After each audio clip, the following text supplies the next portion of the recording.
तो चाहे बाबा साहेब रहे, भगत सिंह रहे या अन्य देश के महापुरुष रहे, अपने विचार से आज भारत देश काफी दूर है।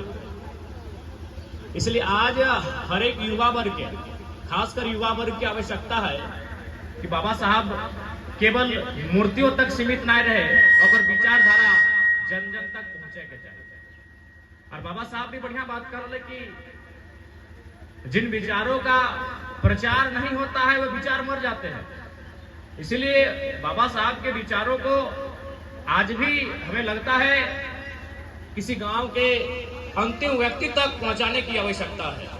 आज देख सकला जब भारत देश के संविधान के निर्माण भयल है तो उस समय एक राज परिवार के व्यक्ति से बाबा साहेब के बड़ा डिस्कस भयल है, चूंकि नाम ओकर याद ना रहा है। वो कहले कि ठीक है भीमराव, आपने संविधान तो बना लिया, आपने ऐसी व्यवस्था तो कर दिया कि आज के बाद से राजा का बेटा राजा नहीं बनेगा, यानी जो राजा बनेगा वह रानी के पेट से नहीं मतपेटी से निकलेगा। व्यवस्था तो आपने कर दिया है, लेकिन हमारे पास पैसा है, हमारे पास धन है। आप जिन लोगों के लिए संविधान बना के जा रहे हैं, यानी शोषित, वंचित, पीड़ित, दमित लोग, उन लोगों को हम अपने पाले में पैसे से ले लेंगे। तो बाबा साहब कुछ पल के खातिर शांत हो गए, खामोश हो गए, अपन आंख से चश्मा उतार ले, पहुंच ले, बड़ा दुखी मन से कहले कि हाँ आपकी बात सत्य है, आप सही कह रहे हैं कि कई हजारों साल से सताए हुए लोग हैं, शोषित लोग हैं, और संभव है आप जो बात कह रहे हैं बिल्कुल सही कह रहे हैं कि इनको आप पैसे से अपने पाले में कर लेंगे। लेकिन जिस दिन ये लोग संगठित हो जाएंगे, शिक्षित हो जाएंगे और अपने अधिकार के लिए संघर्ष करना सीख जाएंगे, आप जैसे लोगों का सदन में जगह नहीं मिलेगा। आज भी आवश्यकता है कि हमें ऐसे लोगों को सदन में लेके जाना होगा जो बाबा साहब के विचारों को मानते हैं। इसलिए आपको भी हम एक बात कहेंगे, बहुत सारे लोग हैं जो बाबा साहब को माला चढ़ाने के लिए आएंगे, लेकिन मैं यही कहूंगा समर्थन उनका कीजिएगा जो उनको विचारों को ले जाने में सफल रहेंगे। हमें आज देख ले बाबा साहब के मतलब क्या है, शिक्षा शेरनी का दूध है, जो जितना पिएगा उतना दहाड़ेगा। बाबा साहब के सबसे प्रमुख कोटेशन में से एक कि शिक्षा शेरनी का वो दूध है जो जितना पिएगा उतना दहाड़ेगा।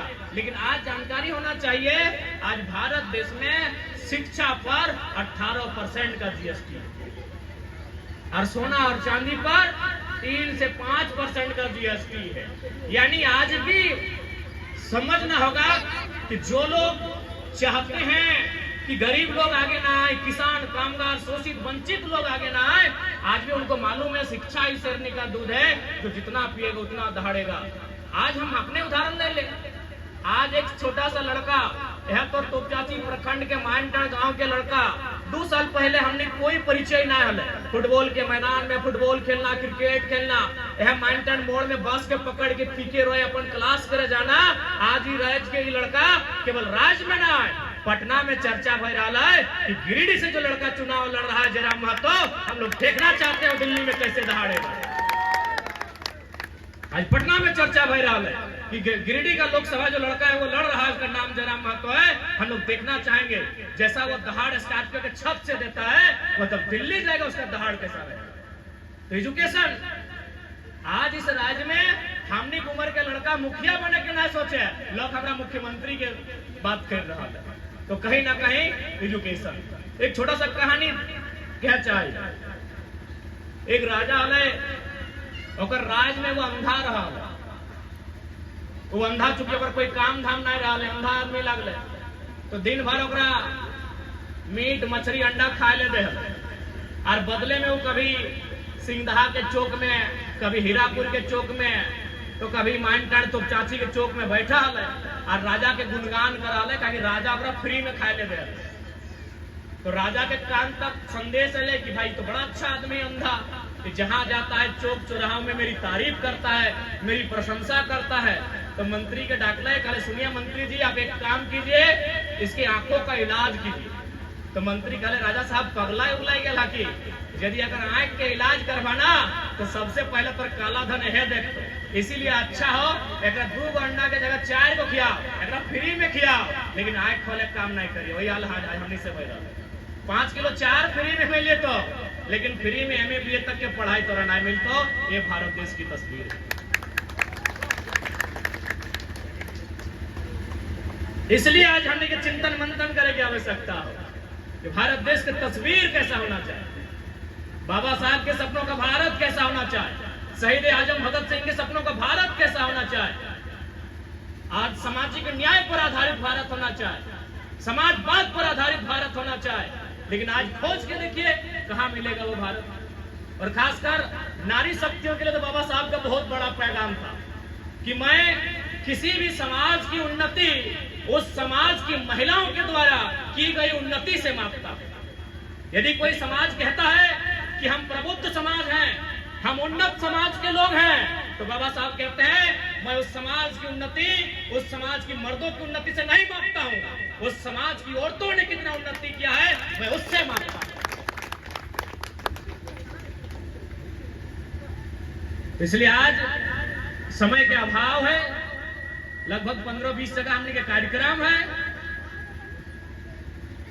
ऐसे कहा जब बाबा साहब के मूल मंत्रालय शिक्षित बनो, शिक्षा बहुत जरूरी है, संगठित रहिए, एकता बहुत जरूरी है और संघर्ष कीजिए।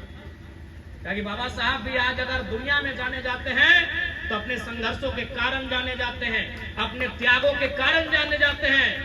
जब गोलमेज सम्मेलन हो रहा था, उनके भाई ने आकर सूचना दी कि उनके बेटे की मृत्यु हो चुकी है, उन्हें कहा कि तुम गोलमेज सम्मेलन को बाद में जाके अटेंड करना।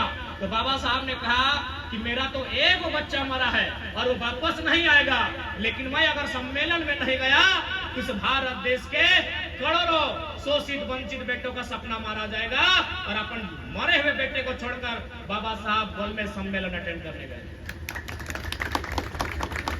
इसलिए आज तो बीच बहुत कम समय में अटे संदेश रहता है। बाकी पुनः बाबा साहब के नमन करे है, वंदन करे है और विचारधारा जग में अमर रहे, बाबा साहब अमर रहे।